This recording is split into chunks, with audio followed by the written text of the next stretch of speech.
ní òní ọjọ́ keje oṣù keje ọdún 2017 ni mo gbàdúrà fún etí tó ń gbọ́ mi. Ọlọ́run aláṣepé yóò ṣe àṣepé iṣẹ́ rẹ̀ nínú ayé yín.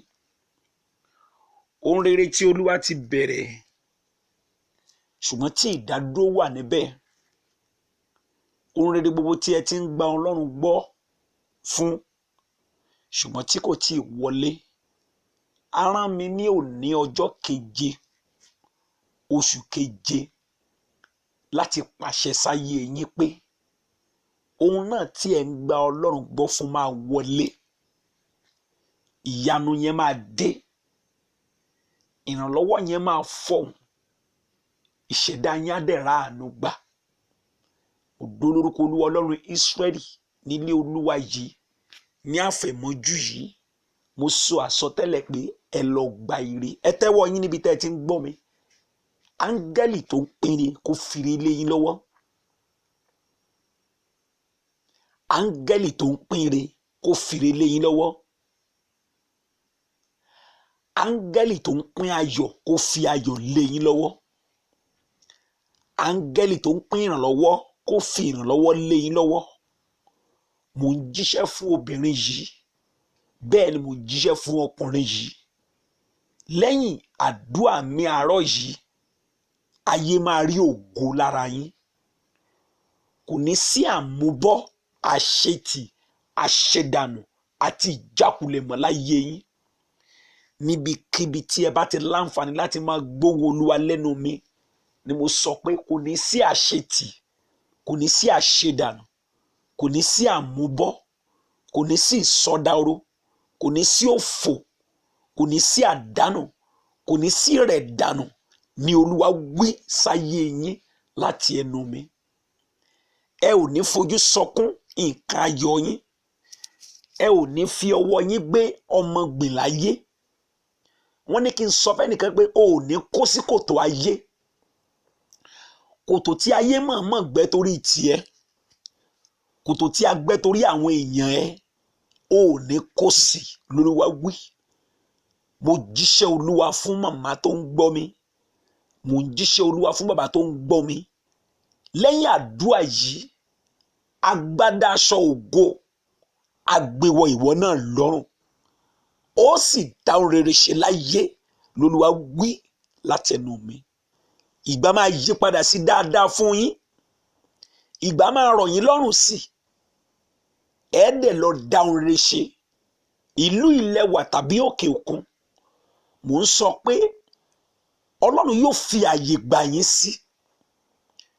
Ọlọ́run yóò sọ yín di ọba. Ọlọ́run yóò sọ yín di apàṣẹ. Ẹ wò ó, a ṣí mi lójú. A fi ìránṣẹ́kùnrin kan hàn mí. Irúgbìn wà lọ́wọ́ ẹ̀, seed. He has a seed in his hand. Olúwa ní kí n sọ pé irúgbìn ọwọ́ rẹ yóò di ńlá. It may be an idea. It may be a business. Olúwa ní kí n sọ fún ẹ tó o bá gbàgbọ́. Irúgbìn ọwọ́ ẹ, idea tó wà nínú ẹ yẹn, àrà tó wà nínú ẹ yẹn, Ọlọ́run yóò ti pàṣẹ rẹ̀ sọ ẹ́ di ńlá láyé. O ní business kan tó ń ṣe lọ́wọ́. Olúwa ní kí n sọ pé a ó ti pa rẹ̀ sọ ẹ́ di ńlá láyé. A ó ti pa ẹ̀ sọ ẹ́ di ńlá láyé. Ògo rẹ yóò kàn. Ó sì jẹ́yàn ní Olúwa sọ. Ọlọ́run yóò ti pa ohun tó wà lọ́wọ́ ẹ̀yẹn tí ò tó nǹkan tó kà sí. Olúwa ní pé òun yóò tibẹ̀ sọ ẹ́ di ńlá. Òun yóò ti bí nǹkan tí ò tó nǹkan tó ń bẹ lọ́wọ́ rẹ̀. Òun yóò sọ di ńlá. Ohun tó kà sí, Olúwa Olóhun á lò ó láti sọ ẹ́ di ńlá. Bẹ́ẹ̀ ló ṣe máa rí. Wo ó wà lọ́ máa tẹnumọ́. Ìwọ tí a rán mi sí yẹn, wà máa sọ pé Olúwa fẹ́ iṣẹ́ yìí lójú. Olúwa, ìran tí mo ní yìí, àwọn tó máa partner pẹ̀lú ẹ̀ tó máa fi di ńlá. Olúwa darí wọn wọlé wá. Àyànfẹ́ ṣé ò ń gbọ́ mi?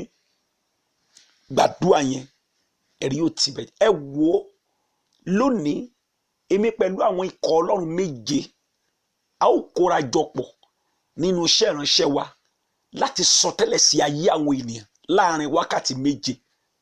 7 prophet of God within 7 hours shall be prophesying to the life of people. Gbogbo àwọn tó bá láǹfààní láti wá ẹ jẹ́ ká jọ pàdé pọ̀ kí ẹ wá gbọ́ báyìí l'Olúwa wí sáyé yín láàrin aago 9 alẹ́ wo ìyókù tó di ọjọ́ keje oṣù keje. Olúwa ní ká kó ìránṣẹ́ Ọlọ́run méje jọ kí wọ́n jíṣẹ́ Olúwa, kí wọ́n sọ àsọtẹ́lẹ̀ sí ayé àwọn ènìyàn, kí ayé àwọn ènìyàn kó sì gba àtúnṣe. Màmá mo mọ̀ pé ẹ̀yin náà ti ń lọ bí àdúrà tipẹ́ bàbá, ṣùgbọ́n ẹ làkàkà kẹ́ ẹ wà níbi eléyìí. Ẹ sọ fáwọn ọmọ yín, ẹ sọ fún ìyàwó, ẹ sọ fọ́rẹ́ yín, ẹ dà wìtìwìtì wọlé wá síbo ni tẹ́ bá ti wọ Ìjẹ̀bú Igbó Chapel of Power Apostolic Prayer Worldwide. Ẹ sọ fún ọlọ́kadà pé ẹ ń lọ sí ilé Chief Mrs. Ìbílọ́lá Ṣọ́lájà ìyá honorable. Ẹ sọ fún wọn pé ẹ ń lọ síbẹ̀ lẹ́yìn Guest Grammar School. Tẹ́ bá ti débẹ̀ ti rí àpẹẹrẹ ẹ ti rí somebody church wa kẹ́ ìyà wọlé kẹ́ jájọ gbàdúrà papọ̀ kẹ́ sì ní ẹ̀rí tiyín. Tí ẹ bá ń bọ̀ ẹ mú ìgbàgbọ́ yín dání. Ìgbàgbọ́ la nílò. Jésù sọ fún Bátíméù afọ́jú ó ní ìgbàgbọ́ rẹ ó mú ẹ lára dá. Ẹ mú ìgbàgbọ́ yín dání kẹ́ wá wo ohun tí Ọlọ́run yóò ṣe lábẹ́ ìpàdé náà. Olúwa tọ́ mi pé omi tí mo gbé bọ̀ láti Jẹ́ríkò, omi odò Mara, kí n fi gbàdúrà fún gbogbo àwọn ènìyàn kó ń sọ ìkorò di àdùn. Ẹ̀yin tẹ́ ní ìkorò kan tàbí omi tẹ́ ń là kọjá nínú ayé yín, ẹ gbé ìgbésẹ̀ ìgbàgbọ́. Ẹ jájọ pàdé pọ̀ kájọ gbàdúrà ká wá wò ó bóyá Ọlọ́run yóò ṣe tàbí kò ní ṣe. Ẹ wo tó fi di àkókò yìí mo gbàgbọ́ pé kò sí tí Ọlọ́run kò lè ṣe. Bí aláìlera bá gborí wọlé yóò gba ìbíládá. Bí ẹni tí ayé ń pọ́n lójú bá gbé orí wọlé dandan ni kí ìpọ́njú ó tán. Bí ẹni tí ayé ní lára bá gbé orí wọlé sínú ìpàdé yìí dandan ni kí òpin dé bá iṣẹ́ ayé. Jẹ́ kí n ti wòye sọ sáyé rẹ pé ogun rẹ máa ṣẹ́, ọ̀run àánú á ṣí, Ọlọ́run ìgbésókè yóò gbé ọ sókè, yóò fi orin tuntun sí ìwọ náà lẹ́nu.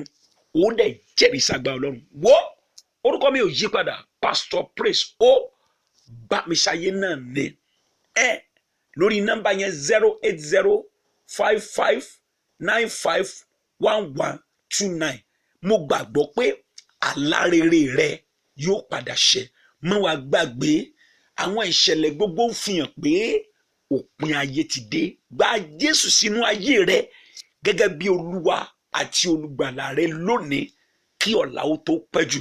Wo alẹ́ ló máa pẹ́ kó lọ ya gbà sáyé. Ìbànújẹ́ ni yóò jẹ́ fún ẹnikẹ́ni tó bá kú tí ò ní ìbápàdé pẹ̀lú Jésù. Gbà sí ayé rẹ kó tó pẹ́ jù. Gbogbo ohun tó ń lé kiri inú ayé, o fẹ́ kọ́lé, o fẹ́ dogún, o fẹ́ dọgbọ̀n, nígbà tó o bá kú kò ṣẹlẹ̀ tó máa mú lọ. Àyànfẹ́ gbà á lónìí kó lè láǹfààní láti ní ìsinmi lẹ́yìn ikú. Mo ti sọ tèmi, ọrùn tèmi ti mọ́ o. Èmi ò ní pajá lọ́bọ̀ fún wa. Wọ́n mọ̀ jíṣẹ́ Olúwa bí Olúwa ti rán mi. Mo sì mọ̀ pé bí mo ti ń jẹ́ iṣẹ́ rẹ̀ yìí, Ọlọ́run yóò máa lò láti yí ọkàn apẹ̀yìn dáadáa àtàwọn tí kò tí ì mọ Ọlọ́run. Àlàáfíà jájọ pàdé ní ilé ìjọsìn yìí ní àṣálẹ́ fún ìṣọ́ òru. Àlàáfíà ni fún yín.